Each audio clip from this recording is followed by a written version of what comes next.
First of all, thank you, Mark, Suzanne, Peter. I don't have my glasses on so I can see what I'm reading, so I can't see y'all. Thank you very much for inviting me tonight to share some thoughts on the history, vision, and values of the Institute. I hope I don't need to say how nice it is to see you guys again. Denver is far away from the East Coast, and it is really, really great to see so many old friends and to meet some new people and see so many people who I admire who have joined together to help make this institute the most extraordinary thing that we can make it, and ultimately to have the kind of impact that we need to have in the built world. So thank you very much for having me. The Institute for the Study of Classical Architecture was created in 1991, and by the summer of 1992 ran its very first program, a 6-week-long summer program held at the newly formed New York Academy of Art. From that very first program to today, the Institute has grown from a tiny group of friends and colleagues with a very big vision to change architecture into a large, diverse national organization with even more ambitious goals than those first fellows started with. Tonight, as you're enjoying your meal that's about to come, I would like to tell you a story, our story. To do so, I'll have to set us within the larger framework of thought and practice of architecture, urban planning and design, landscape architecture, the building crafts, craft, painting, sculpture, decoration, and all of the arts and practices that come together to create the built environment that surrounds and informs every aspect of our lives. Then, as I bring our story to a conclusion this evening, I'd like to propose that there are several core values that bind us, and one great challenge that confronts us. And I hope when this tale is done that we will know our institute better and can forge ahead as champions of truth, goodness, and beauty. The story of the Institute is one of tradition, and as is the nature of tradition, finding the moment of inception is difficult. For where should I start tonight's tale? Should we begin in 2004, when the then-named Institute of Classical Architecture merged with Classical America?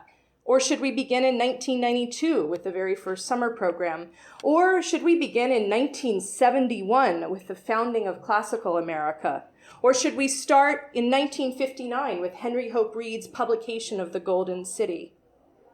And if that is the direct lineage of the Institute, we cannot forget that there are other institutions and organizations which have also formed over these decades. So perhaps our story needs to reach back to 1997 and the founding of the American College of the Building Arts, or to the first Congress of New Urbanism in Alexandria, Virginia, or to the first Prince of Wales's Institute of Architecture Summer School in Civil Architecture in 1990. Or to Thomas Gordon Smith's appointment at Notre Dame in 1989, or the publications of Andreas Papadakis in the late 70s and early 80s, or the teachings of Colin Rowe at Cornell and Vincent Scully at Yale. Of course, our answer is that our story begins in all of these places and more. When I examine the work of students at nearly every accredited program in nearly every school of architecture around the U.S., or when I pick up any mainstream professional architectural publication, it is easy for me to become extremely depressed about the future of our built environment. For it feels like we are very far, almost irreparably far, from our accumulated traditions of how to build well, traditions that informed this great city, for example, traditions that were still strong in the 20s and the 30s and the 40s. This, by the way, is what we are building all over Denver today. This is the state of architecture in Denver and many other cities as well. The impact of modernist architectural and planning ideals surged in America after the Second World War, wiped out swaths of our built heritage, and transformed academic architectural education in a matter of years. I wish we could figure out how they did that. That's the answer to the question mark, is to figure out how architectural education was changed like that. Bear in mind that in 1949, the same year, both the Housing Act and the National Trust for Historic Preservation were created. Part of Truman's Fair Deal, the Housing Act of 1949, gave authority and funds for slum clearance and urban renewal with the goal of, get this, a decent home in a decent environment for every American. Urban renewal gave us far, far less than decent homes in a decent environment. A mere decade later, in 1959, Henry Hope Reed published his game-changing book, The Golden City. And if you haven't read it, you need to read it, especially if you're on this board. As cities nationwide were being cleared of whole blocks of buildings under the misnomer of urban renewal, as our cities emptied out and federal highways sprawled, our suburbs and our exurbs boomed.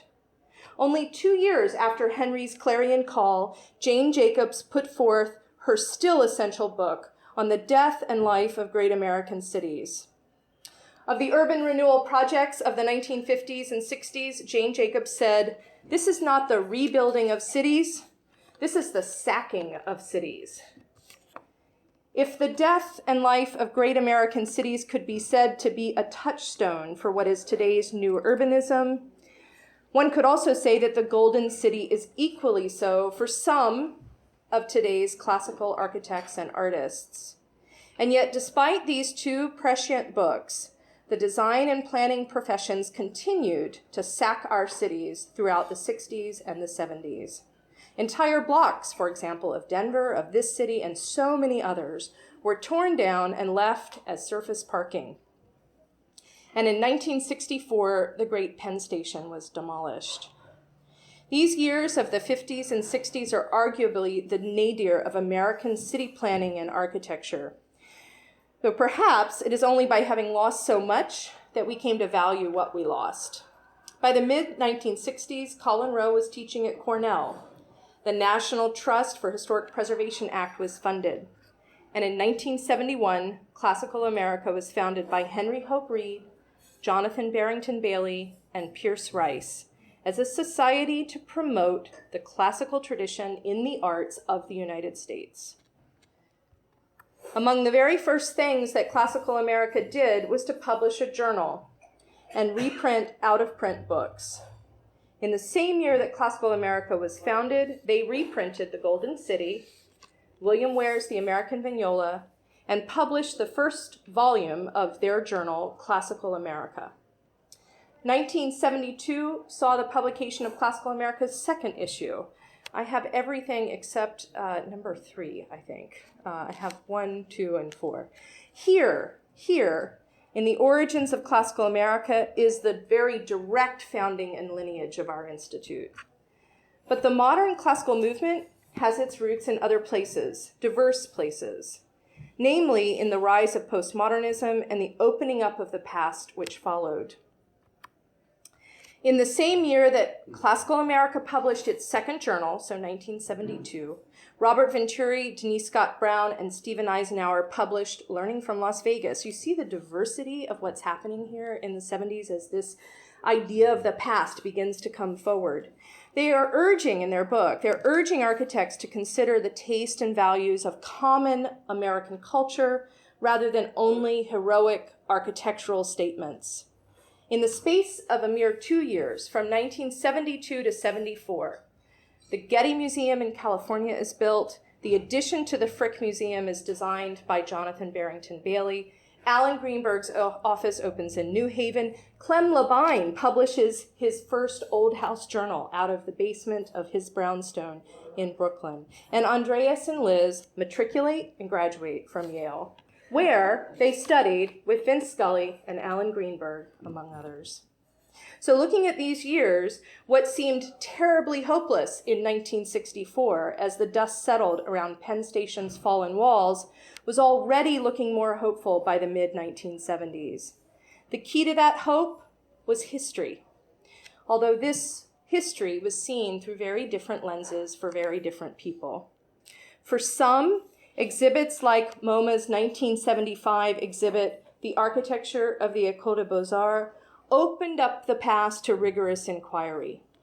In his exhibit book, Drexler points out, now that modern experience so often contradicts modern faith, we would be well advised to re-examine our architectural pieties.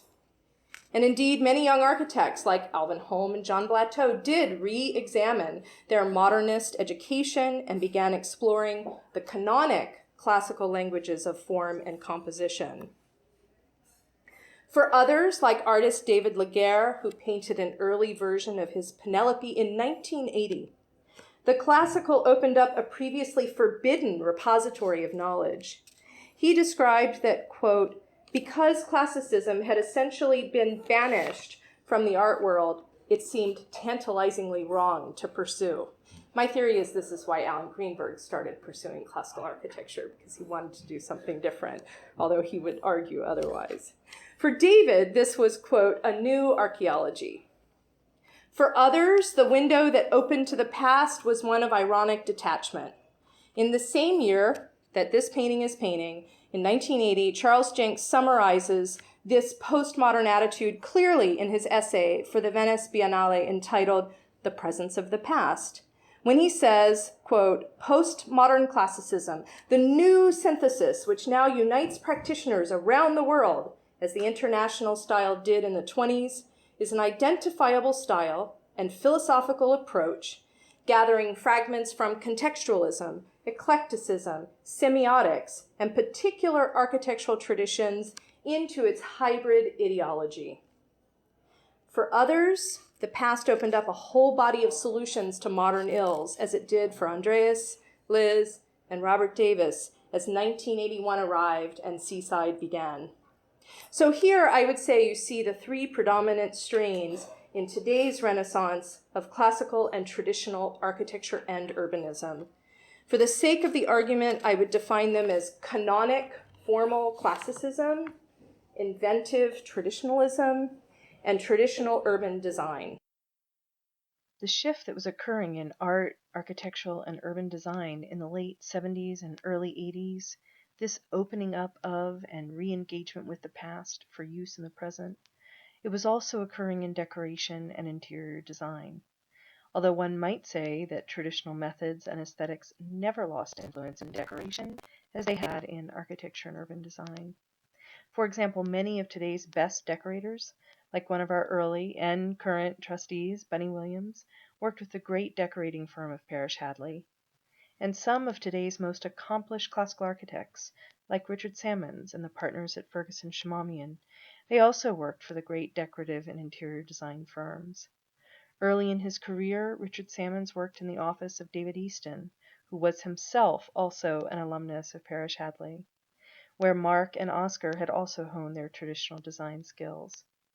One could say it was the world of decoration and interior design, in fact the world of taste, that kept the flame of tradition alive through some of the darkest hours of the 20th century. I think it is critically important to our success in the future that we both recognize and guard the connectivity and diversity of this modern resurgence of the classical. I don't think it's possible to overstate how in the 80s and the 90s, classical architecture and art were very carefully linked to traditional urbanism. Describing the moment when he first saw Leon Creer's work, David Laguerre said, quote, it is assumed by many that the use of tradition is exclusive and conservative. But Creer and other new urbanists show us that their intentions are deeply public-minded. These architects strive to reinvest architecture and urban design with a language for civic and private discourse that promotes social and political integration. You see, the larger social issue is the underpinning issue of contemporary classicism and our traditional urbanism. Here we are then, in the late 1980s and early 90s, and what had been emerging in various forms picked up in speed. And in a very short period of years, a number of key events happened. And I think it's important that you know them, so I'll outline a few of them here briefly. In 1989, the University of Notre Dame hires Thomas Gordon Smith, and he moves into the chair of the School of Architecture, which eventually becomes a deanship. In that position, he developed the classical program. He managed to negotiate a number of new hires and brought in Michael Ikoudis, Duncan Stroik, and other people who have formed the program at Notre Dame. The following summer, we saw the very first Prince of Wales's programs, the summer program in civil architecture. What a great name. I still have the advertisement for it. This included teachers like Andreas and Liz, Ray Gendros, David Laguerre, Keith Critchlow, students like Ben Bolgar, who now runs the programs at the Prince's Foundation, Michael Frank, who we'll see tomorrow night, a successful architect and a recipient of our Arthur Ross Award, Sandy Vitztum, who did the post office at Seaside and works in this wonderful vernacular tradition in the Northeast, Duncan McRoberts, an architect who's starting our Northwest chapter, Steve Bass, who teaches proportion for us, Hugh Petter, who's a partner of Bob Adams, Richard Salmons, who is a successful architect and our proportion teacher as well, and more. Approximately 21 students altogether gathered that first summer in 1990 for the first time with the ability to learn things they had wanted to learn. Important publications were released in this time too. Clem Labine published his first traditional building magazine in 1989. Andreas Papadakis, who had been publishing through the 70s, brings out 80s reconstruction and deconstruction. Gabriele Tagliavente brought out Arches and Columns. The New Classicism was published by Academy Editions, also Andreas Papadakis, about which he writes, after many years of promoting new classical architecture by commissioning articles and arranging symposia and exhibitions on new classicism, I feel the current resurgence of interest in the field makes this a good moment to publish an anthology. In bringing together this volume, I have been fortunate to have at my disposal a wealth of materials published in architectural design, or AD, which, beginning with the Venice Biennale in 1980, has carefully followed the developments of classicism's return to strength. And in this year, as if it were not enough in terms of the publishing world, Bob Adam released his book, Classical Architecture, a Handbook to the Tradition.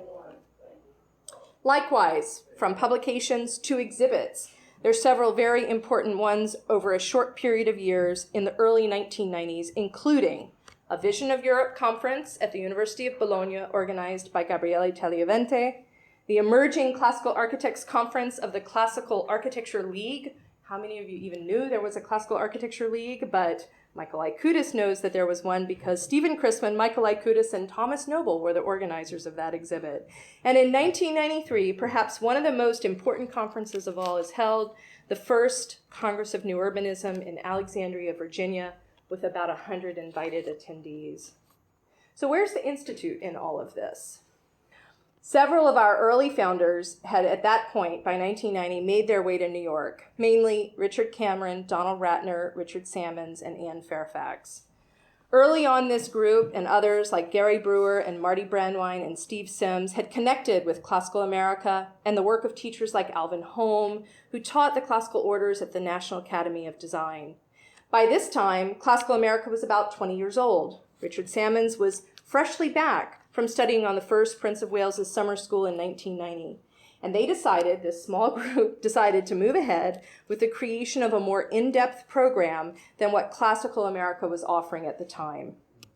Leaving Classical America, which was by that time largely focused on publishing and giving out the Arthur Ross Awards, this small group created the then-named Institute for the Study of Classical Architecture and launched its very first program, the Summer School in Classical Architecture. Following in short order after that came continuing education classes, the first issue of The Classicist, public lectures and salons. I recall Donald telling me once that they felt they wanted to do more than what Classical America was doing at that time, and so they formed a new institute. In these first early years, the institute was an all-volunteer effort. There was no paid staff, there was no office space, other than that provided by Ferguson Murray Shamamian Architects and Fairfax and Salmons Architects and Cameron and Taylor. In short, this phase of the Institute's life was incubated in the architectural offices in New York.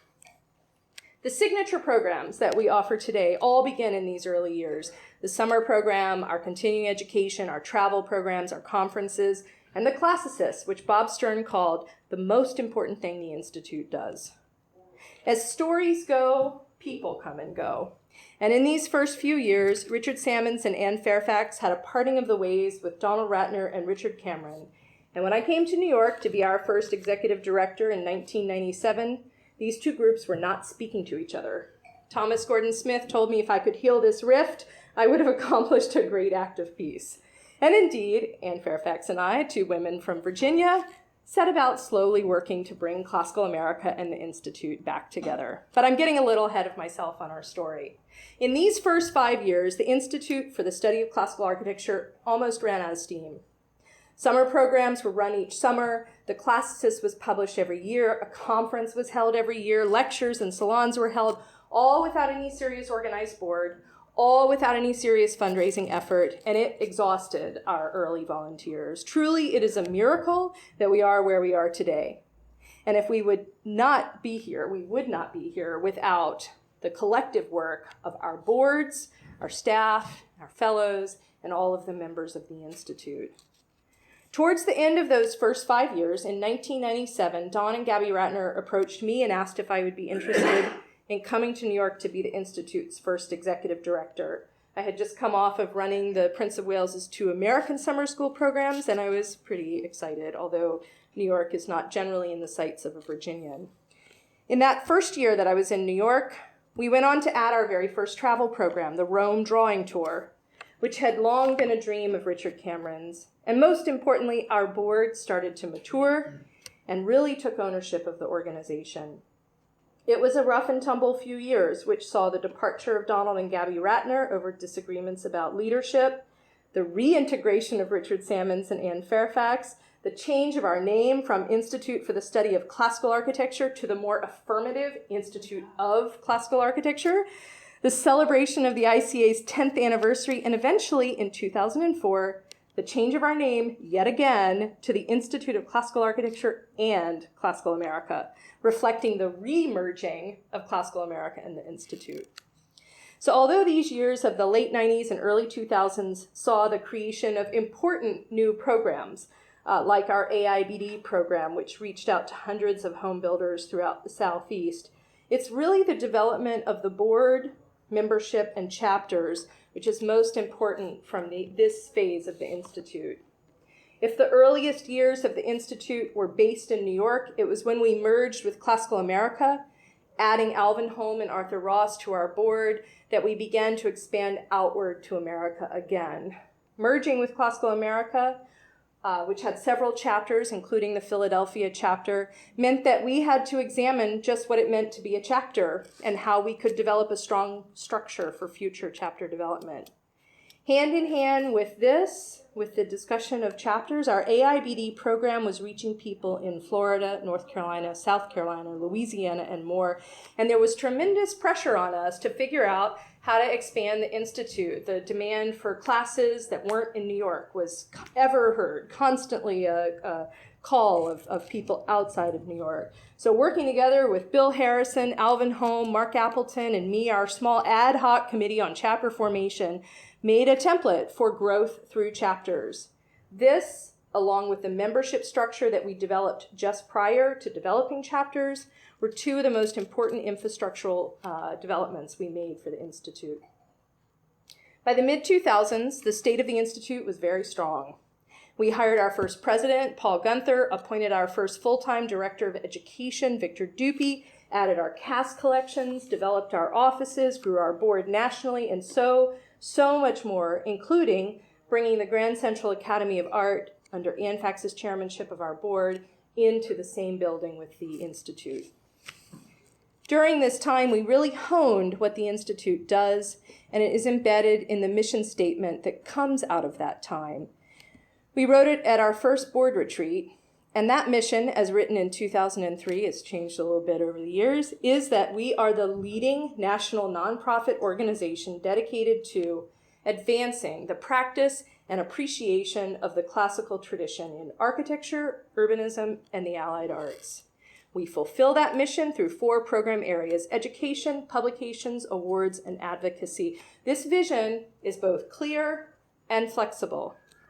From the first days of the first summer program in 1992 until now, this remains our core value. We advance both the practice and appreciation of this specific thing that we call the classical tradition. And the realms that we cover include architecture, urbanism, and artistic forms. We do this through specific actions of education, publications, and advocacy, and we serve a broad, diverse audience of all of those involved in the great work, from students to design and building professionals to the general public. That, in a nutshell, is the Institute, advancing the practice and appreciation of the classical tradition. We have remained true to our central job as educators and champions from our earliest days through now. Even as we have aimed our arrow straight and true, we have made mistakes. We have tried programs that did not work. We have run classes which did not fill up. I made the colossal mistake of thinking it would be a good idea to follow our 6-week-long summer program with a 2-week-long drawing tour in Rome in August. And we have remained true to the core principles of that classical tradition. We have never wavered from defining that classical tradition as the classicism which is rooted in Greece and Rome. We have also embraced many diverse points of view, from the canonic to the traditional to the vernacular. The ongoing discussion that occurs at this board, at the Arthur Ross jury today, at juries for prizes around the country, the ongoing discussion about just what it is that constitutes the classical, and especially how we are seeing the classical in its various manifestations around the country, are a necessary part of our institute. The questioning path is the goal, not necessarily the answers. As we are diverse in ways that we seek to educate and in our conceptions of the classical, so too are we diverse in the body of people who make up the Institute. We have been, from day one, an extremely diverse organization, and that has caused us a lot of questions over the years. We are made up of clients, patrons, consumers, makers, designers, architects, craftsmen, engineers, artisans, fine artists, writers, thinkers, musicians, and anyone who believes that the classical tradition speaks to them and has value today.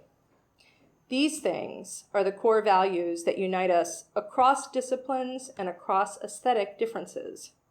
We believe that the classical tradition offers us valid principles for making new things. And we're dedicated to preserving and advancing that for ourselves and others.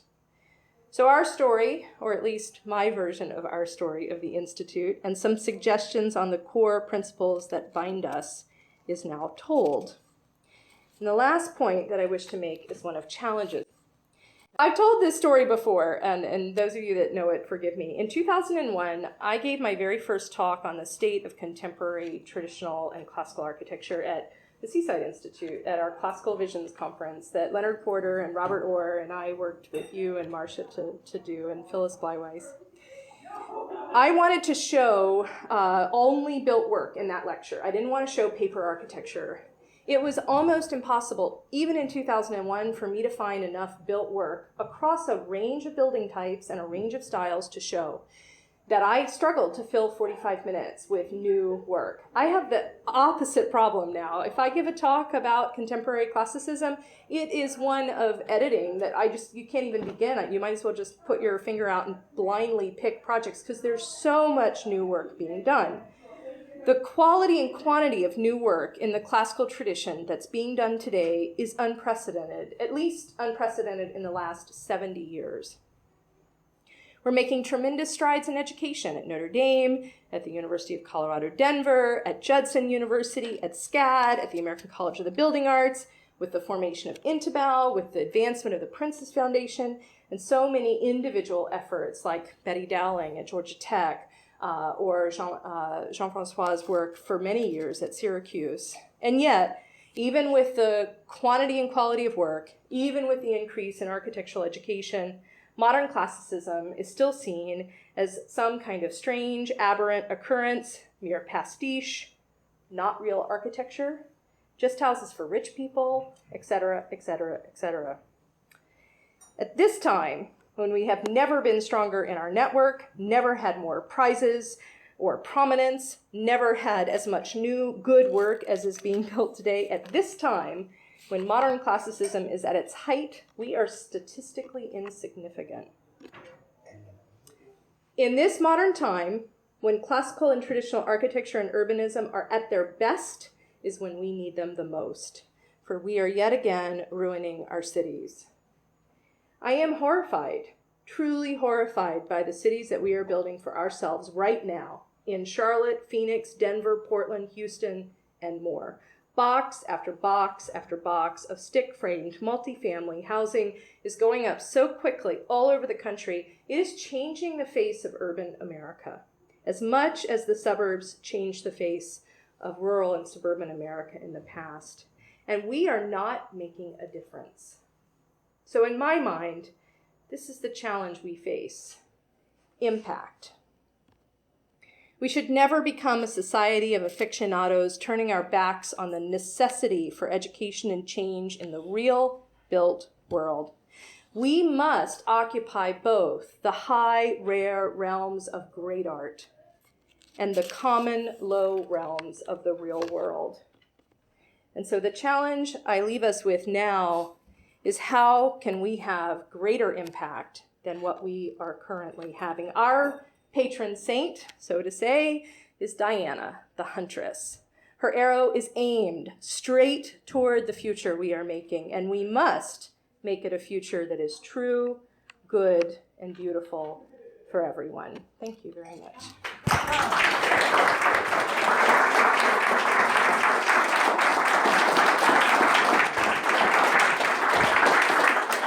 Everybody's hungry.